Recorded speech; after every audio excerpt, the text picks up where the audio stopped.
This week, on the latest edition of The Big Show, we break down the boldest moves in music, film, and culture. We are taking a deep dive into Billboard's highly debatable list of 75 greatest R&B artists of all time. From legends we expected to see to names that raise eyebrows, we'll share our reactions, cultural context, and a whole lot of commentary. Plus, we'll wrap with quick reviews of Ironheart, Godfather of Harlem, and the pulse pounding new racing drama, F1. We'll have all that and more on the latest episode, Keeping It Real with Film Gordon. Let's go.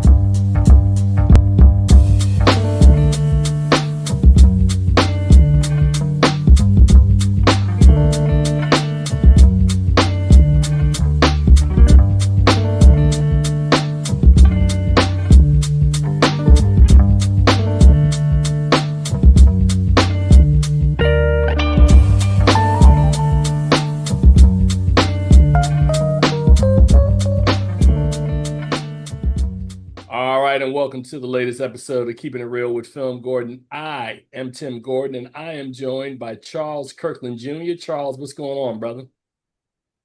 Yeah, it's all right. Very nice to hear, man. So, welcome back for another week, man. And for the NBA draft tonight, which is going on, I'm wearing my Wizards playoff shirt. Shows you Timeout. how Timeout. old this is. Timeout. I'm Anytime. doing this because it's Washington, D.C. I'm wearing the shirt and that I'm trying to put it in the context. I'm not talking about my fandom or none of that. This is the NBA draft. This is different from Charles, who wants to talk about individual baseball games during a regular season. It's the NBA draft, and I'm wearing a DC above all shirt. So don't try to compare. Don't try to make anything of it more than that. That's the only thing I was going to say. You made a deal out of it. So go ahead, Charles. All right, Bruh. That's Charles, all have I got. something to That's all say? I got. That's all I got, bruh. Come Man, on. look, we got Come we got a on. lot of show going on I'll, re- tonight. I'll remember this. This will return. What? I'm literally saying I put it in the context for you. I didn't say we're not talking about a particular game. It would be like as if the NFL draft came on and you had on a shirt from your favorite team and you was like, I'm wearing this for the draft. And I'd be like, okay, that makes sense. We can't really talk about different games because first of all, we're not a sports show. And secondly, it's dated, right? So NBA draft is the NBA draft. It could be any year of the NBA draft. So there you go. Now, we have lots of show today, as Charles Kirkland is just being a shady hater. We've got to talk about F1, one of the biggest movies of the year. There's also the season 4 finale of The Godfather of Harlem. And also, just earlier this week, dropping on Disney Plus is Ironheart. So we will talk about those three things, and we're going to dive into the list. So we'll have all of that and more coming up. But before we hit that, Charles, is there anything that you want to say to start the show off other than the customary level of hate that you issue when you see me just doing some stuff sometimes? The only thing I really want to say right now is it's just too daggone hot. That's all I got to say. It's burning up hot out here, and 100 degrees, and people's falling out. It's just too much. It's too much, especially Well, for what I do. well, it's funny, and I'm not going to belabor this, but I had a phone conversation with a buddy of mine this morning who runs an Amazon affiliate business where he has trucks and drivers. And I was like, I felt his pain because he was like, this heat is killing my drivers. So he said he's tried to do some things like make sure that he can provide some sort of waters and Italian ices and things of that nature to try to cool them down. But it's rough, man. When you go outside, and to Charles's point, here on the East Coast, man, it has been you get in my car and it's triple digits, which is why I'm trying to where I'm in my office, like on the regular, under the AC, under fans. I'm doing whatever I can to make sure we maintain high levels of coolness. So, Look, we have 3 levels in my house, right? And of course, heat rises. I can't even stand to be upstairs in my house. I'm like, I gotta be downstairs. It's hot. It's hot. Bro, look, I feel you on that one. And that is a relatable topic. All right, man. So, Charles, without further ado, man, we're gonna get into this thing right now. And Charles, I think sometimes trolls me because he'll send me stuff sometimes that he know will trigger me. And this Billboard list, man, woo! It was funny because I called Charles as soon as I got it. I was like, let me check this list out. And then I called him back after I went through the list and I was like, Charles. So a lot of that conversation, you see him laughing because he knows what he's doing. So, he's like, yeah, man, I'm a mess with Tim because I know, and again, let me also provide some context because I've had a lot of conversation around this list, right? And first of all, I'm a man of a certain age, right? It's not like a mystery. You can look at my face, you can look at Charles's face. We have both lived some life, right? We're both over a half a century old, right? Keep the focus on yourself, bro. That's all I gotta say. It's a we because we in this together. So, you could try to separate, but when we doing this, we together. So, having said that, Charles, before I even begin, it's interesting when we think about when people put lists together, right? And the first thing I remember talking to you, my first question was, is what's the criteria, right? Right, When you're doing these right. lists. And this is not the first time we've done these sorts of shows where we do these lists, right? And I'm always interested in the criteria. So let's start with that, Charles. And I think that will help better inform whether or not these guys stayed on point with what they were doing versus, just doing some stuff, right? Now, the criteria, and I know it's here somewhere. I was looking through it. If Oh, you here it like, is. I can read it to No, you. I got it. I got it. I said they're the Billboard staffers who put this list together, and I actually know one of the voters, Janine Coveney, from way back in the day when I was in the radio. But she was a part of the staff who agreed on the following criteria, Charles: vocal prowess, Mm-hmm. I'm very subjective, body of work, which is not subjective, career longevity, industry achievements, game changing influence, and enduring generational cultural impact. All right. Now, they also added, Charles, while some singers who have made the list are also known for their lyrical skills, songwriting wasn't a major deciding factor in this instance, and legendary singers best known for fronting groups versus their solo work were not included, which is not true, which means the ranking of the best R&B groups of all time is no doubt in the offering. All right, Charles. So having said that, man, going in, what were your expectations the first time when before you even read the list and you hear the top 75 of all time? What is your expectation? Well, my whenever these lists are created, there's gonna be some shenanigans, I will say, for that will occur because when you're doing this cross cultural cross generations, people have different expectations. How do you rank a songwriter that a songstress that's happening now versus one that's happened 50 years ago in their prowess and their longevity? I mean, it seems to me like someone who, if longevity is an issue, then it would truly knock a lot of these newcomers out. So when I first heard about this list, they were sneaky and they gave me the top 10, and so I looked at the top 10. I'm like, I'm not hating on the top 10, but then I said, but this has got to be something else, and then I found out that it was part of the top 75, and I said, okay, now we're going to find out what they really think, and yeah, it's going to be interesting as we discuss it.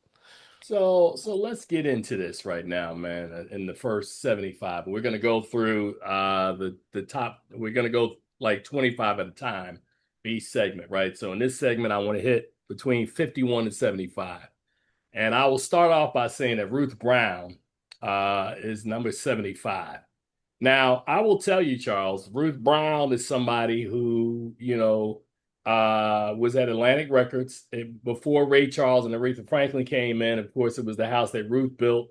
And to your point about generational, I think this to me is the biggest part of this list. The list is not about it is about who should be on it versus who shouldn't be on it, but it's also about who would you place from your own experience over somebody else, right? Or who has more significance from my generation versus if you're 10 years younger, 20 years younger, 30 years younger, etc., right?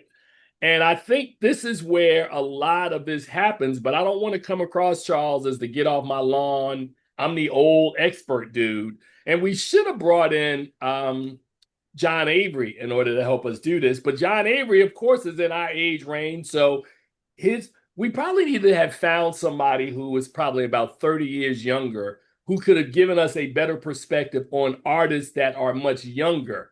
But Right. yes, but yes, we didn't do that. So we're coming from a perspective where Charles, were you a 70s or an 80s baby? And what I mean by that is like I was born in the 60s, but I was born in more the of a 60s. 70s baby.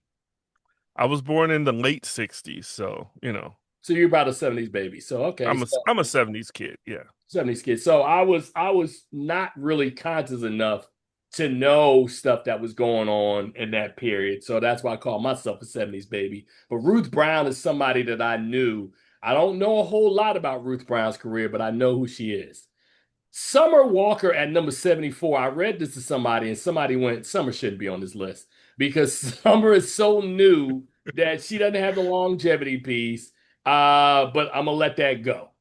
Etta James at 73. Now, I do know a little bit of something about Etta James, and I don't really know how high I would have placed Etta James, but the fact that she's on the list, I don't know, Charles. That one's kind of interesting too. There's certain artists that we're gonna just kind of mention their names and keep going because I don't know if I want to die on these hills. Jackie Wilson at 72 is another one. Jackie Wilson's one of his songwriters back in the day was Berry Gordy, who would go on to found Motown Records. And Jackie Wilson with Lonely Teardrops back in Mm, 1958 was a huge song for him. yeah. Yeah. So again, and then we get Keisha Cole at 71.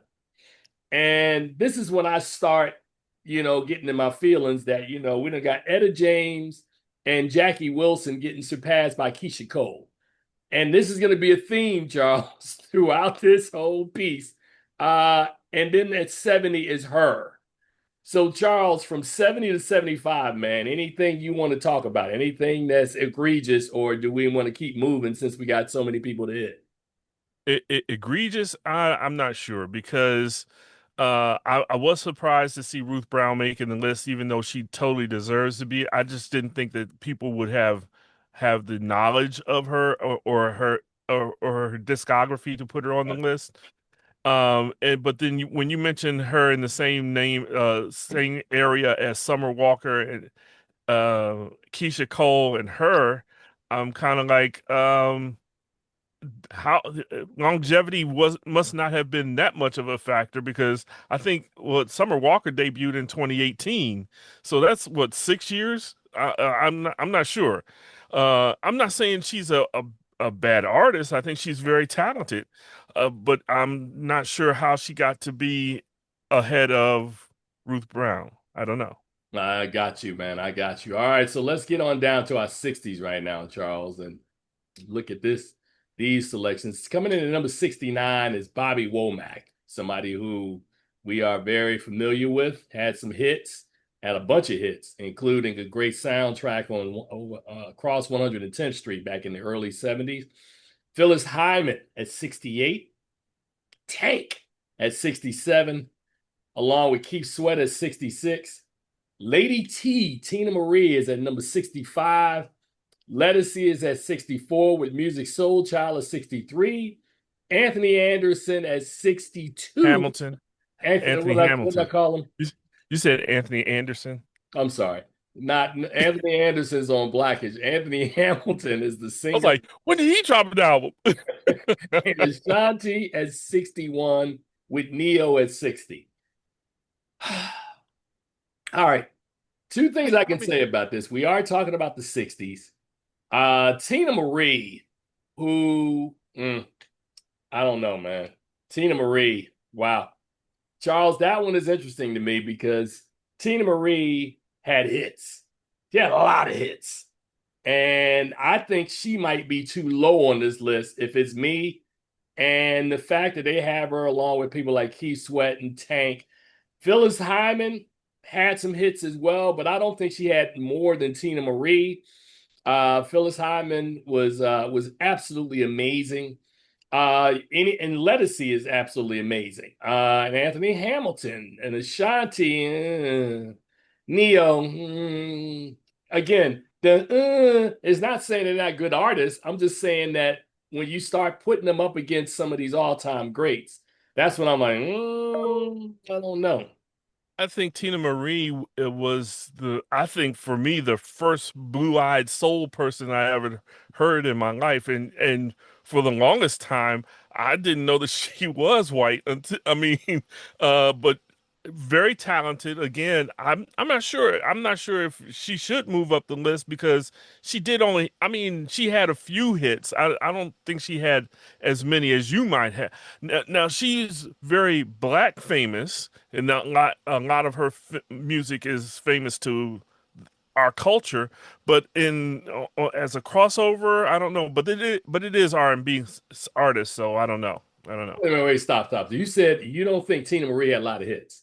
I'm a sucker She for your love, behind the groove, lover girl, ooh la la, fire and desire, deja vu, square bit. Really? I mean, are we looking at the same? Are we listening to the same Tina Marie? I mean, I'm just asking because, like, I know Tina Marie had hits because I've been okay? at concerts and met this woman. I know she had hits. Had a lot I, of them. I I'm not saying she didn't. I'm not saying she didn't have hits, but did she have more hits than Keith Sweat?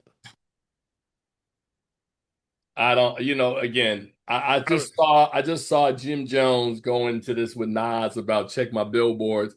I'm not gonna say anything crazy because I don't know. I don't know. But I'm willing to say that she had enough hits. And I know Keith Sweat had enough hits too. So that's a good question. I don't know. But we are but gonna I go do as know far she had more hits than Music Soul Child. as no comment. I'm not here to shade anybody. I'm just giving you my honest opinion, man. Neo, I think, is not just a great artist, but a great producer as well and a good songwriter. And All right, performer. He's a all great right. performer. Any thoughts on anybody else in the 60s before we move on? Because Ashanti was interesting to me. Ashanti over Tina Marie. I'm struggling with that. Yeah, I, yeah. I again, I'm struggling to understand because I know that Tina was a singer-songwriter. And then who else was on the list? Phyllis Hyman, like I said, I knew didn't have as many hits as Tina did. So Right. Lettucey, I thought had a really good start, and she's in the middle of her career right now, so she's still going.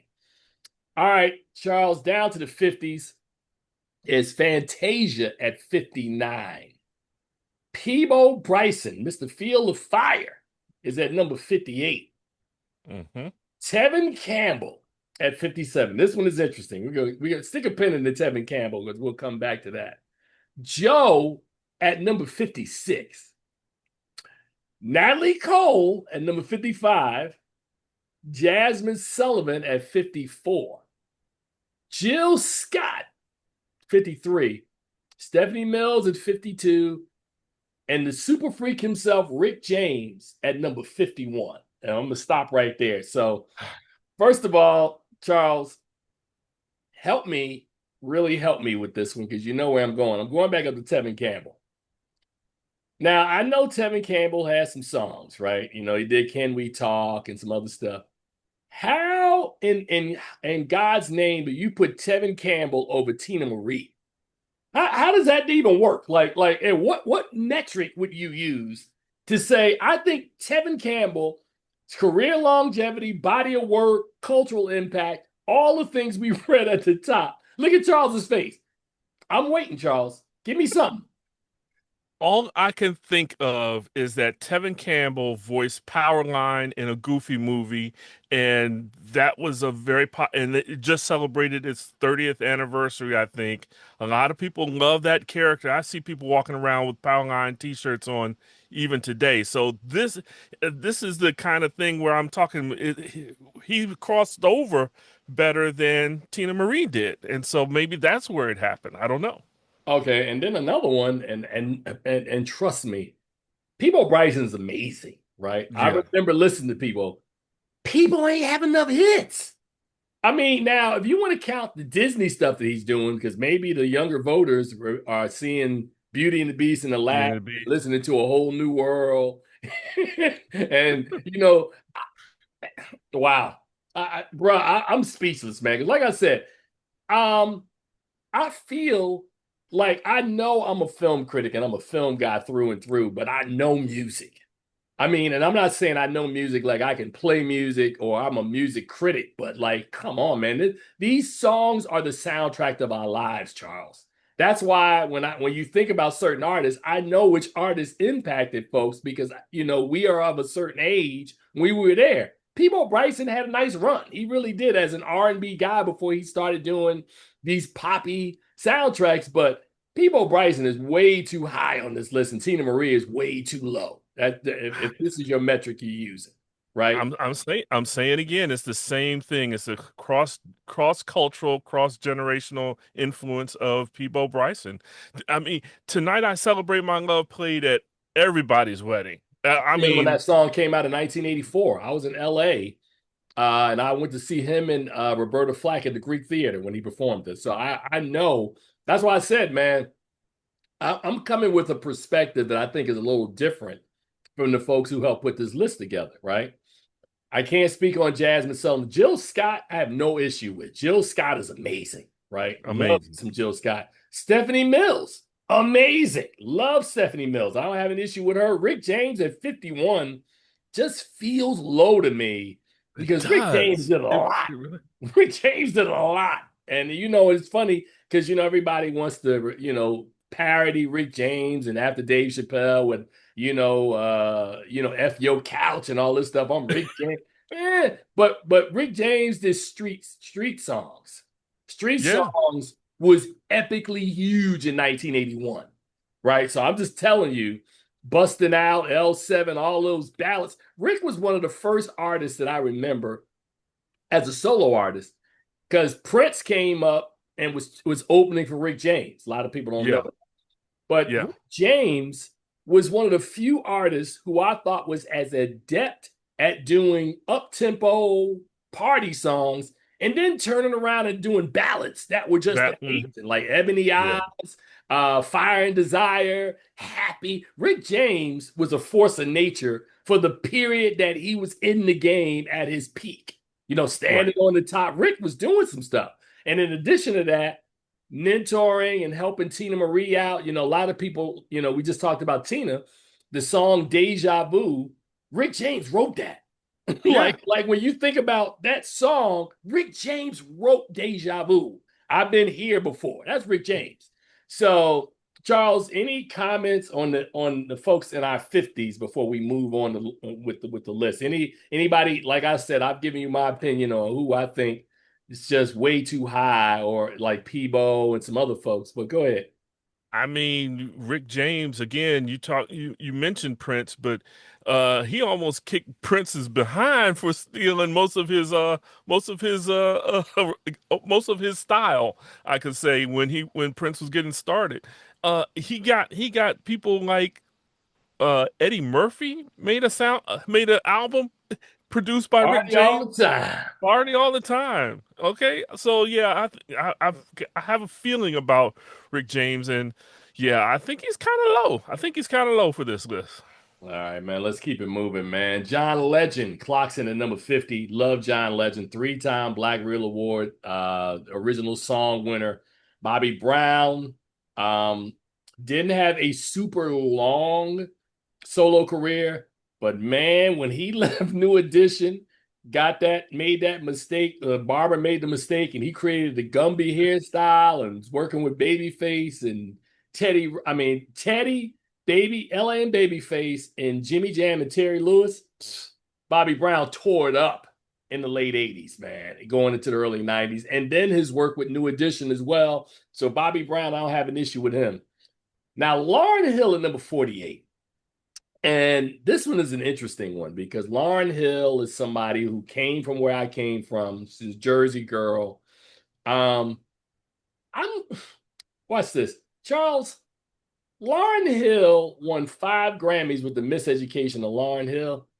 It's the only thing Lauryn Hill ever did, unless we count her work with the Fugees, which they Okay. talking about, you know. Now again, I'm not taking anything away from Lauryn Hill, right? I happen to love El Boogie, right?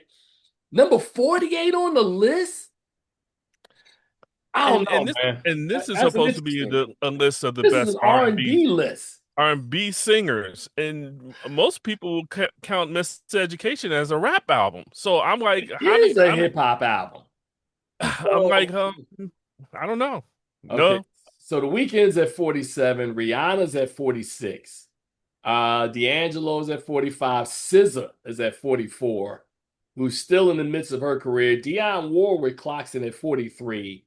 Coming in at number 42 is the Maestro, Barry White. Randy mm, at 41 and Aaliyah at 40. Now, again, there's all sorts of problems with everything that's in his 40s, man, because again, you and I keep going back to this. You keep telling me what your criteria is, right? If your criteria has to do with body of work, there's certain people on this list, man, that had some impactful hits, but they just weren't around long enough. Aaliyah is one of those, right? Now, Aaliyah is on the list at number 40 because she is Aaliyah. Aaliyah left us when she was 21 years old. Am I correct? Or something was like she a that. little Yeah, older than that? But she wasn't I, much older. She might have been 21, she was 23, in her 20s, early you know, 20s. early 20s when she Let's left leave us. it. Yeah, Randy had a really good career, man. Had some stuff going on. She again with Whitney Houston acted, had her 30th anniversary with Cinderella, where she was doing some things. Barry White, tremendous career, man. This guy had a career that started in the late 60s, early 70s, and went into the 90s. And Barry White just had Can't Get Enough of Your Love. You're my first, my last, my everything, which ironically, Charles, was one of the first 45s I ever bought. Can't get enough of really. your love, babe. Never gonna give you up. Practice what you preach, and then his work on The Secret Garden.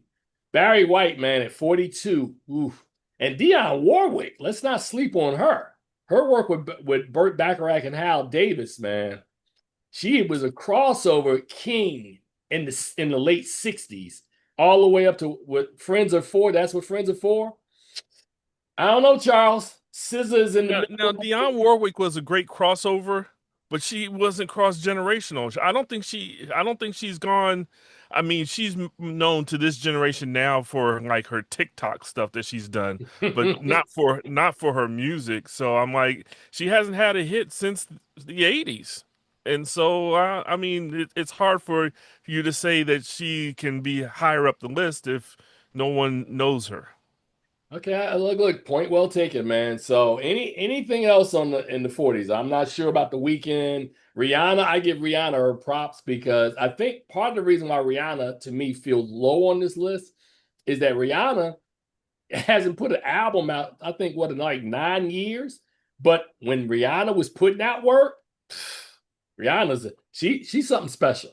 Rihanna is something special, man. So Rihanna's dropping a song for this new Smurfs movie that she did, and everybody's just I don't know about everybody. I'm angry that we why can't we just get another album? Riri's pregnant again, what's so this? we I mean I got three kids. My man's ASAP Rocky. I'm a billionaire because of my cosmetic line. I don't necessarily need music. Music need me. exactly. I Pretty need her much. music. We people, her fans have been begging for songs for almost 10 years. Rihanna's like, take this one song. I got this one for you. So I'm not mad at Riri, man. I love me some Rihanna. All right, now we're going into the 30s. Roberta Flack, number 39. Maxwell at 38. Stop Hammer Time. I love Maxwell. No way is he ever going to be over Roberta Flack. And matter of fact, If I get Maxwell on the phone, he'd be like, "Yeah, dog, you're right. I'm not gonna be over Roberta Flack, right?" Frank Ocean at 37, Tony Braxton at 36, Now, I will say this: Frank Ocean is an incredible artist, right? and you may sleep on him because he's current, but he's got a wide range of talent, and I can see why he should be on the list. I ain't say nothing. Watch this. Okay, When you can look at my face and listen to me when I hear injustices. Babyface at 35. Babyface, epically huge, super important, super producer. Started out with the deal, did his own thing. We like Babyface. we love Donna, Babyface. Donna Summer at 34. Now this is interesting, and I'm not saying anything about Donna Summer should be on the list. Donna Summer, I'm surprised was this high on this list. No, no, no, hear me out. Because Donna Summer was a disco queen. She had a run, bruh, from like 73 to about maybe 79, 80. She moved a lot of units, Charles. That's like me saying she sold a lot of records, man.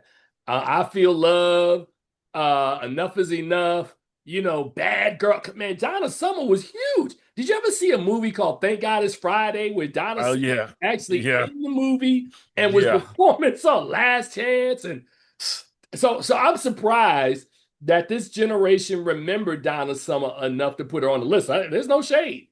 Okay, Alicia I feel Keys, you. I feel you. Okay. Alicia Keys at 33. Again, I have no issue with Alicia Keys. Alicia Keys, phenomenal artist. Phenomenal.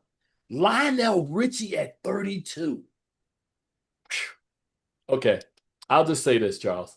In the 1980s, I tell this story a lot. There were 5 artists in the first half of the 80s that sold the lion's share records, right? Stay with Yeah. me on this, Charles. Michael Jackson, Prince, Bruce Springsteen, Lionel Richie, and Madonna. And if you don't believe me, go back and check who was moving the most albums. Those are the 5 guys. Lionel Richie's at 32.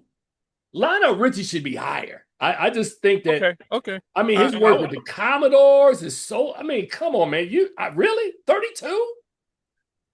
and this is one that really defies all logic because everybody knows Lionel Richie because he's on American Idol. Everyone has heard Lionel Richie's music. He may not have had a song recently, but he sings all the time. So I'm like, I mean, this generation knows him, our generation knows him, generation before. I mean, I don't understand how he's so low on this list, but I mean, And watch this. I yeah. would put Anita Baker one spot ahead of Lionel Richie. Love Anita Baker. No. No. Anita Baker is not. No. Okay, I'm just saying. Anita Baker's 31, great artist. Love her. Gladys Knight at number 30. Now we get into the nitty gritty. Let's get it kicking. Now, Gladys Knight's at number 30. Diana Ross is at 29. Just remember when I said that part, right? Erica 29. Badu is 28. Okay. Shaka Khan is 27. Chris Brown is 26. And Patti LaBelle is 25. I'm going to stop right there. Now watch this. And I say this with all the love in my heart. I love Patti LaBelle, right? I do. Patti LaBelle, who's still out there touring, looking beautiful, doing her thing. How do you put Diana Ross, who led a group called the Supremes that had 12 number one songs between 1964 and 1969 and went out on her own? Diana Ross, man, Mahogany, Lady Sings the Blues. One of the attributes of the criteria, Charles, was about the culture. The fashions that Diana Ross had in a film like Mahogany, when she played a fashion designer, and how women of that period wanted to dress and be Diana Ross. She came back 5 years later with that album, I'm the Boss. Love showed me who was the boss. Really, bro? I mean, I'm just saying, I love Shaka. I love, and this is pretty much about Patti and Shaka, not Gladys Knight. Gladys Knight, I think, is huge with the Pips. But I think Diana Ross's overall career outpaces all four of these ladies. Well, let me take that back. Gladys Knight has the longevity along with Patti LaBelle. Diana Ross stopped recording, so maybe there's that factor in it as well. But go ahead, Charles.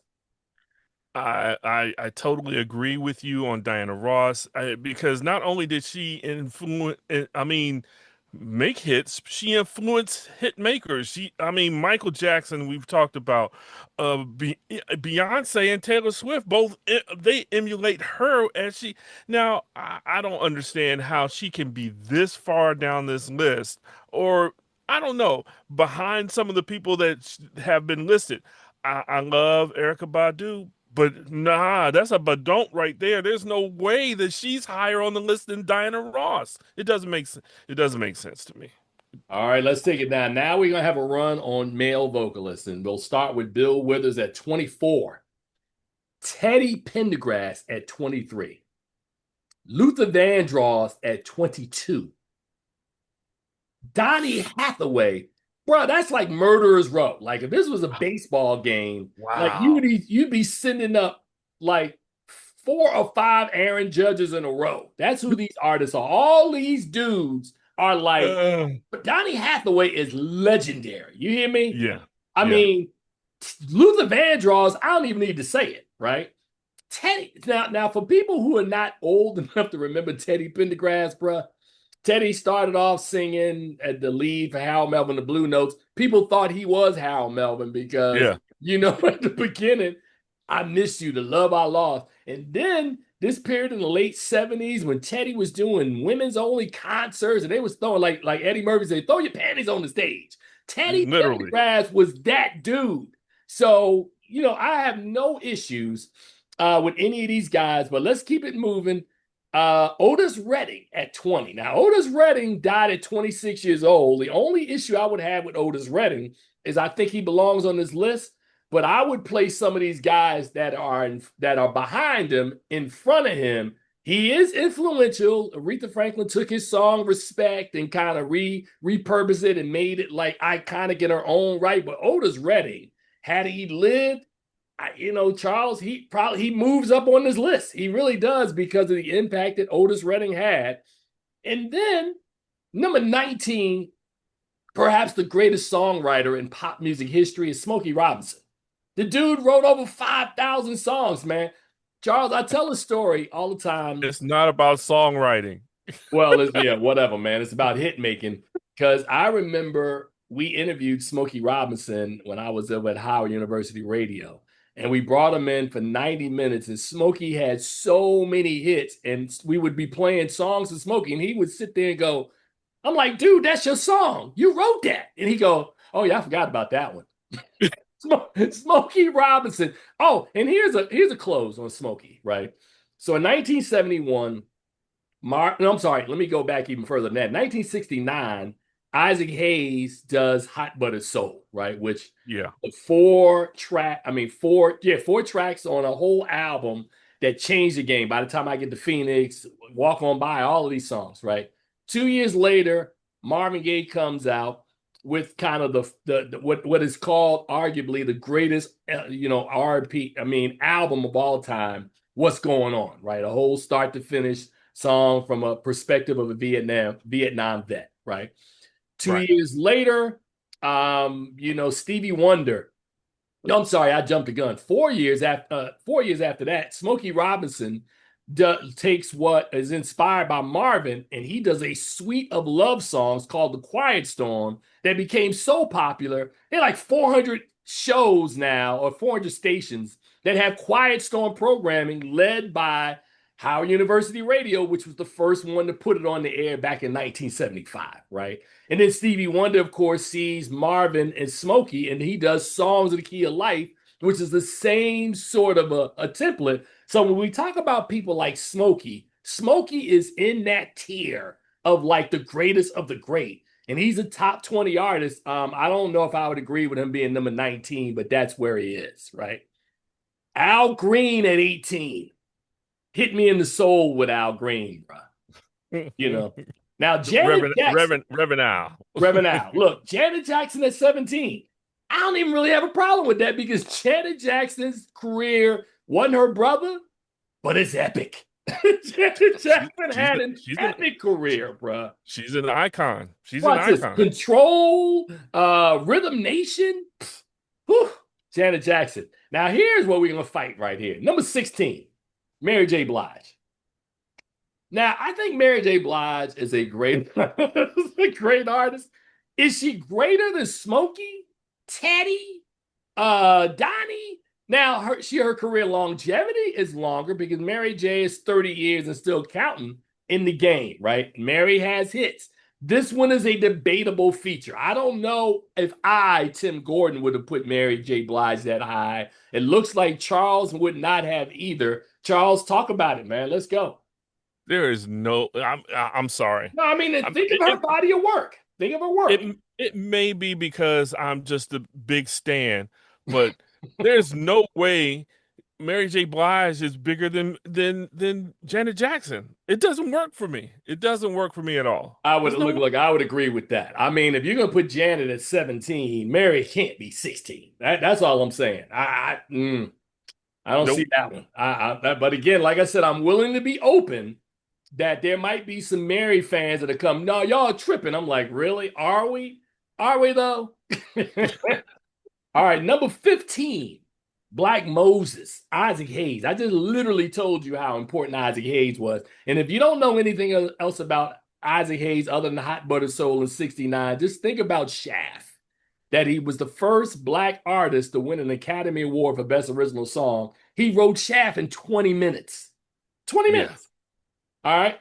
Number 14, Curtis Mayfield, man. We don't even have to talk about it, man. Curtis Mayfield, we tried to show his doc at our film festival this year, got the doc, and then they pulled it, but that doc would have shown you the greatness of this man. And then there's Sam Cooke at number 13. Again, if you don't know anything about Sam Cooke, Charles, I recommend to the people, go online and listen to Sam Cooke live at Harlem. I think it's Harlem Square. He recorded it at the club in Miami. Him and Bobby Womack behind him. You know, when you listen to the songs like not just The Change Is Gonna Come, A Wonderful World You Send Me, Bring It On Home. That was the song I'm talking about. So yeah. Sam Cooke is a bona fide icon. Man, Now, I can't get past Sam's work with the Soul Stirrers when he was doing back when he was doing gospel. Yeah. So wait a minute. And then we get to number 12 and they got Usher sitting here. Now, Usher, you know, You Make Me Wanna, You Remind Me, You Got It Bad, his Confessions album, 14 times platinum. Usher is a huge artist, right? I'm not taking anything away from Usher. Usher is doing a residency right now in Vegas. Usher's the man. Would I have put Usher over all these other giants that I just went through? I don't know. I mean, Usher's got a body of work that's almost 20. It's like 20 years and counting right now. So I don't know, Charles. When you talk about Mary J. Blige and you talk about Usher, these are conversations that are very, very tough generationally. When you look at an Al Green, this guy and that guy, it's hard, man. It really is. Well, I mean, Usher is the benchmark for contemporary R&B. So I think this is one of those things where it's a right now person that people evaluate higher than some from history. So I don't have really. I mean, to me, I wouldn't have done it, but I can understand how it happened. Coming in at number 11, brother, is the genius Ray Charles, man. And I just tell you, man, Ray kind of like put a light on him. I have a Ray Charles box set here that I probably need to revisit. This guy, man, was so far ahead of his time in his sound and his business approach. I mean, when you see the movie and his royalty rate in the 50s and early 60s was higher than people like Frank Sinatra and other folks, man, for what he was. Ray was moving units, man. Ray was a game changer. And there's a lot of people that got inspired by Ray Charles, man. I mean, Quincy Jones and Ray Charles went back. Coming in at I number 10. Oh, go ahead. I credit this his slotting at number 11 to Jamie Foxx in the movie because if it wasn't for that movie, I don't think a lot of people would have understood how important Ray Charles was and is. All right, Brian, I agree with you. And here is now the top 10, Charles. You ready? Marvin Gaye. Say No More at number 10. Marvin Gaye, super artist. If you really want to know something about Marvin Gaye, think about the story of him getting separated from Anna Gordy and the judge ordering him, hey man, you make your next album, whatever sells, you can give it to him, which meant that he had the license to do anything. And his soul and his professionalism wouldn't let him do it. So he did an album about his relationship with Anna Gordy called Here My Dear from 1978. And all I can tell you, they talk about rap beefs being personal. When a man puts your relationship on an album, wow. Say no more, bro.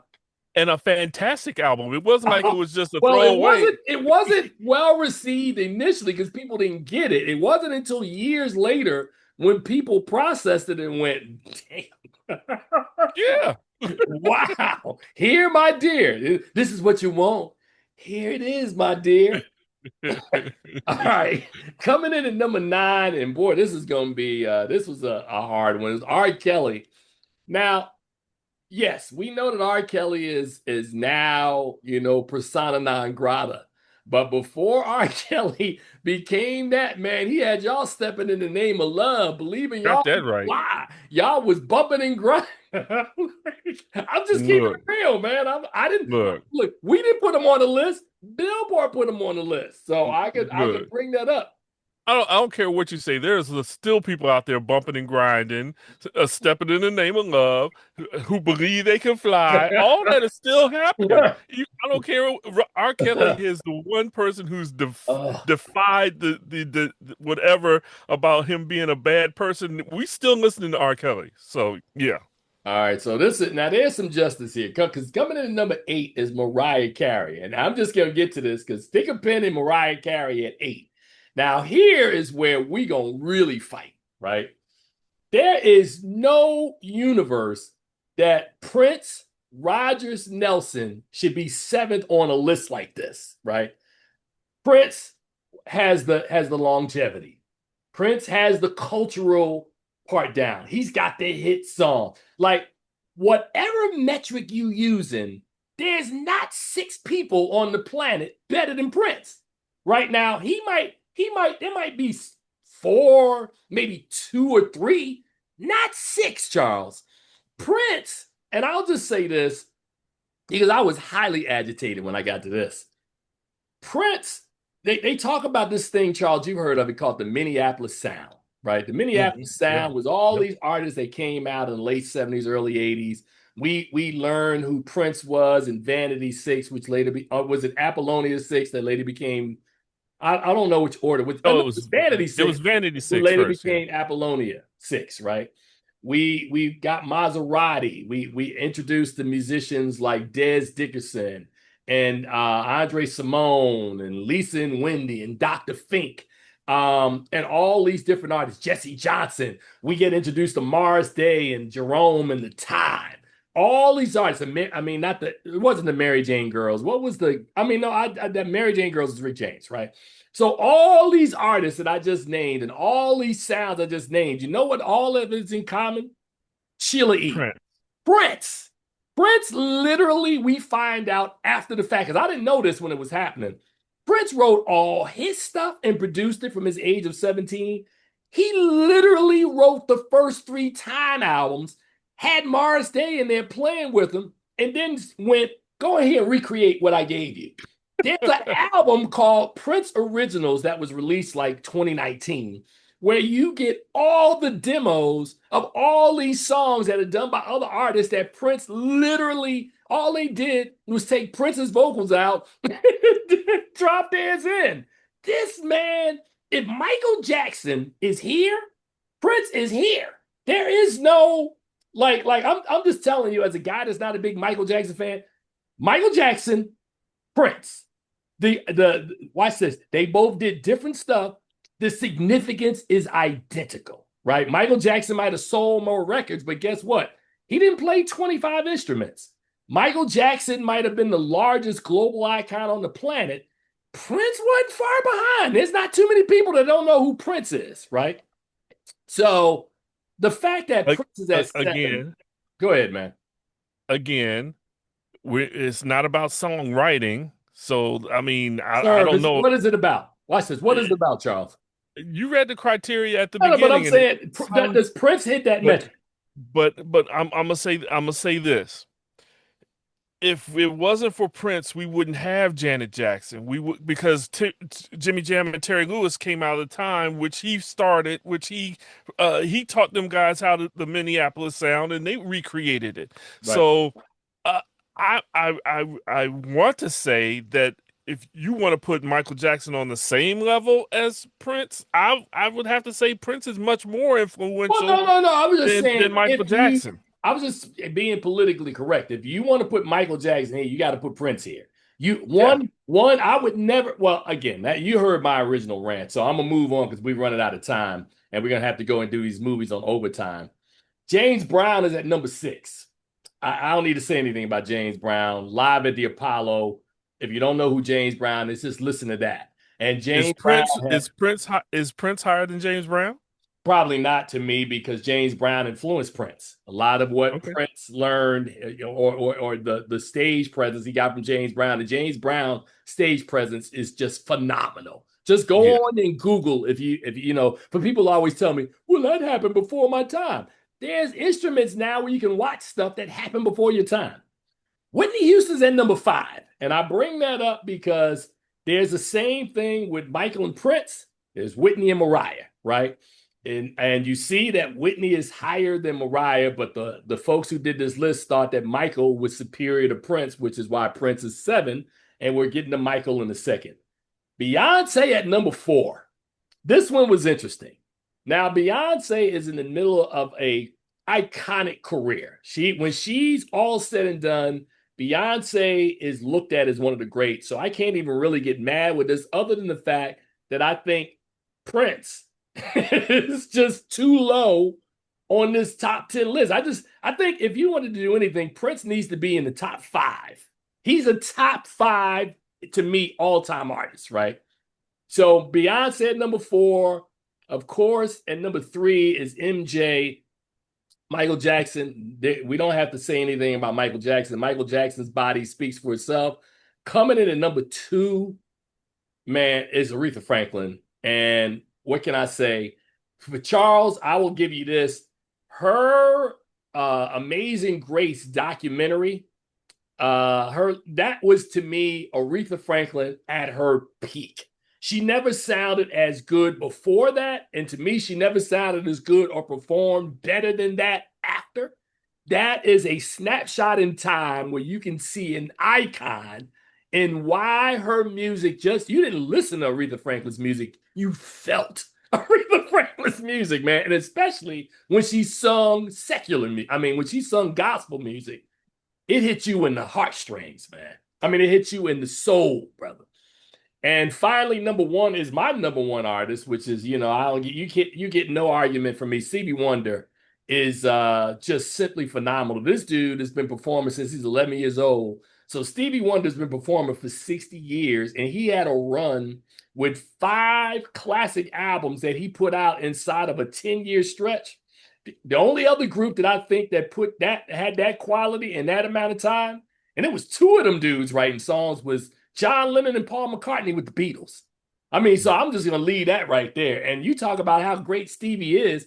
His greatest album is always debatable. Is the one that people want to always talk about is Songs of the Key of Life because it's a double album. But Stevie made Inner Visions, brother. Living for the City, Golden Lady. I mean, come on, bro. Stevie Wonder is up here. So, Charles, that wraps up our list, man. We only got 2 minutes left, so we definitely got to go to overtime. So do you have anything you want to add? Because Sly is not on this list. There's some other notable people that didn't make the list, man. Uh, Little Richard isn't on this list. No, and Chuck that's Berry's not on this list. oh, I can get through with Chuck Berry, but if you watch the Little Richard documentary and to see how he really influenced rock and roll when he said he was the king of rock and roll, The that architect. The the architect. architect, yeah, it's true. And for him not to be, well, maybe that's because he's rock and roll and not R&B. I don't know. Oh my God, man. So yeah, so that was a lot of fun. It wasn't, I think part of it, and the reason why we are probably able to get through it in the way we did today is because there was a lot of screaming that happened beforehand. 'Cause I was able to temper it today, but yeah, I'm still mad about the Prince piece, the Usher and But Mary J. Blige. I'm gonna ask you, Yes. who would you move down so Prince would move up? Whitney. You think he should be ahead of I Beyonce? can move Whitney down. I could have moved Beyonce down. I would have. I mean, because Michael Jackson's sitting number three, bro. Come on, man. If Michael Jackson's sitting at three, Prince needs to be sitting at four. Or if Prince is sitting at three, Michael Jackson can sit at four. But I mean, it's just my own personal preference. But we running short on time. Stay with us. We're gonna be back on overtime to do these movie reviews. On behalf of my man Chuck, um, we tell you guys all the time, man, please see something good at the movies. We'll talk about those movies in a minute.